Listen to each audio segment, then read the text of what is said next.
At dawn on the 6th of September, 1965, the war crossed a threshold that neither India nor Pakistan could easily reverse. Indian troops moved across the international border in Punjab, carrying the fighting beyond the ceasefire line in Kashmir and into the plains that connected Amritsar, Lahore, Kasur, and Kemkaran.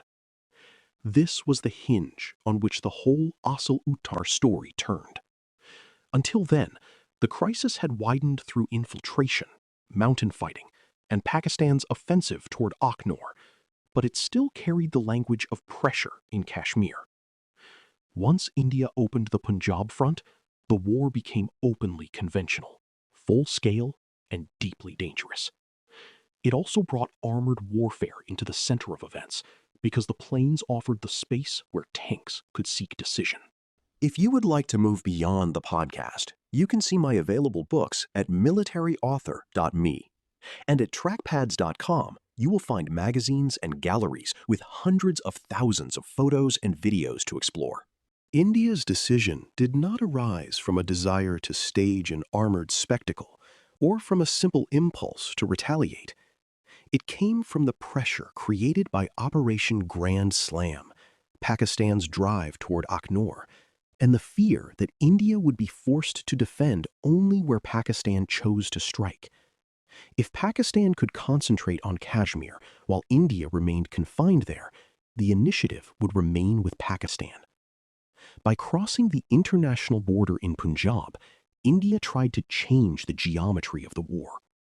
The move threatened areas of great political and military importance, especially the approaches to Lahore, and it forced Pakistan to think about more than one front. In operational terms, India was saying that the crisis would not be contained on Pakistan's preferred battlefield. The geography of Punjab made this decision especially significant. Unlike much of Kashmir, this was lower, flatter country, shaped by farms, villages, roads, irrigation channels, and major canals. It looked more favorable to mechanized movement than mountain roads and narrow valleys, but it was not empty tank country. Armored columns had to move along usable routes, cross bridges, avoid soft ground, and coordinate with infantry and artillery in a landscape filled with obstacles.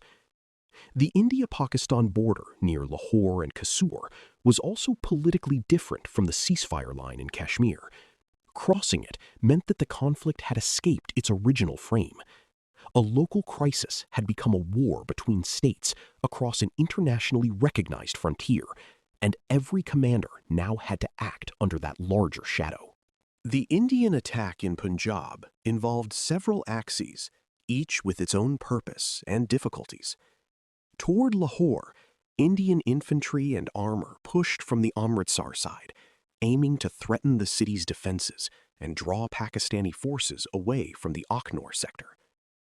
Farther south, Indian troops moved in the direction of Barki and other approaches, where roads and canals shaped every advance. In the Kemkaran sector, Indian formations also crossed into Pakistan toward the Kasur side, a movement that would soon become part of the larger story of Asal-Uttar. These attacks were not identical, and they did not all progress at the same pace. Their shared purpose was to impose a wider problem on Pakistan and break the rhythm of Grand Slam. The approach toward Lahore gave the day its immediate drama. Indian troops advanced quickly enough to create alarm, reaching areas near the major defensive water obstacle, often known as the Encircled Canal or the Bambawali-Ravi-Badian Canal. This canal was not just a line of water on a map. It was a prepared barrier, a defensive spine that could slow armor, break momentum, and force attackers to solve the old combined arms problem of crossing under fire. Tanks could help infantry reach the obstacle, but they could not simply wish away destroyed bridges, defended banks, artillery fire, or the need for engineers.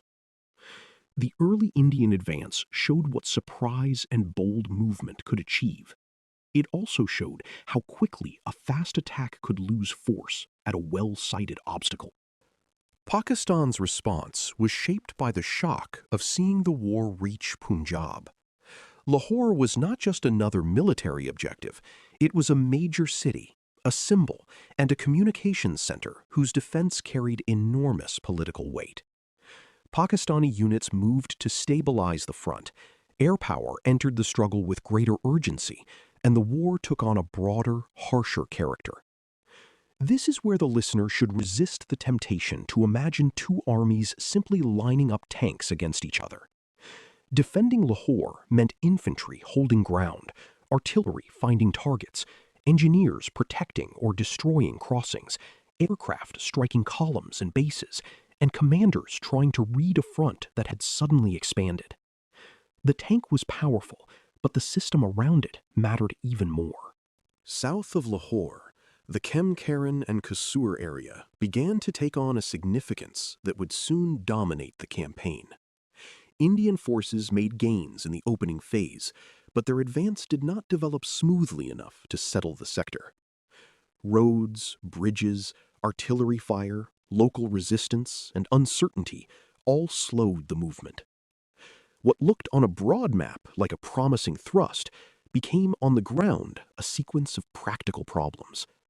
Units had to keep contact, bring up support weapons, avoid outrunning supply, and protect their flanks. This mattered because offensive momentum is fragile.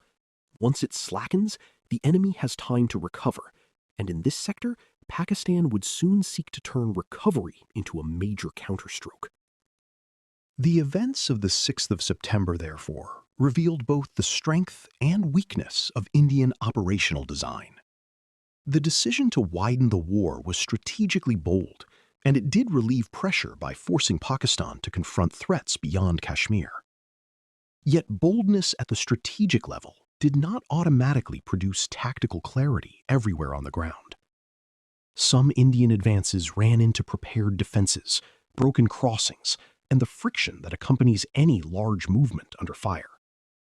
Communications were never perfect, maps did not eliminate confusion, and supply columns could not move with the elegance of arrows drawn in headquarters. Tanks and infantry had to cooperate in real time, often under artillery fire and air attack. The day gained strategic effect, but it did not deliver a clean battlefield decision. For Pakistan, the 6th of September created a new and urgent problem. Grand Slam had been intended to regain initiative in the north, but India's crossing in Punjab forced Pakistani commanders to look over their shoulders toward Lahore and across the wider front. The war could no longer be managed as a pressure campaign in Kashmir with a conventional blow at Arracourt. It had become a contest of national fronts, reserves, and political endurance. This transition is important in the history of armored warfare because tank battles often emerge when both sides are trying to repair a larger strategic imbalance. The later Pakistani armored thrust at Khem-Karan was not an isolated act of aggression on a quiet battlefield. It was part of the effort to recover initiative after the war had widened. Air power also changed the atmosphere of the fighting. Once the Punjab front opened, both sides had to worry not only about enemy tanks and guns, but also about aircraft striking airfields, columns, bridges, and concentrations.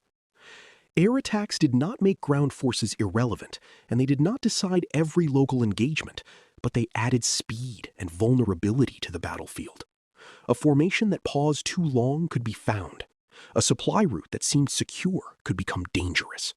A commander planning a tank movement had to think about concealment, dispersal, and timing, not merely road distance. The modern battlefield was becoming layered, with infantry, armor, artillery, engineers, aircraft, and logistics all pulling on the same fragile thread of tempo. The human consequences of that day were severe and should not be hidden behind operational language. Soldiers crossed borders knowing only a small part of the wider plan, while civilians near the frontier faced artillery, air raids, displacement, and fear. Villages that had been ordinary places of work and family life suddenly became terrain features in a campaign. Roads became military axes, Bridges became objectives, and fields became places where men dug in or died. Serious military history has to explain why commanders made decisions, but it also has to remember what those decisions meant on the ground. The widening of the war was not an abstraction. It pushed thousands of people into danger and turned familiar landscapes into contested space. By the end of 6 September, both armies had crossed into a different kind of war. India had broken the frame of a Kashmir-only conflict and forced Pakistan to defend Punjab, while Pakistan now had every reason to seek a counterblow that could restore the initiative. The result was not immediate decision, but acceleration. Roads, canals, border towns, and armored reserves all became more important with each passing hour. The Khem-Karan sector, which had first appeared as one part of a wider Indian attack, would soon become the place where Pakistan tried to turn the tables. That is why 6 September matters so much. It was the day the option of keeping the war limited began to disappear, and the road to Asal-Uttar opened. You've been listening to Famous Tank Battles. These battles were never just about machines. They were about doctrine, terrain, firepower, logistics, and the hard problem of turning shock into victory. For more military history writing and books, visit militaryauthor.me. And for magazines, podcasts, and a massive archive of military photos and video, visit trackpads.com. Thanks for listening.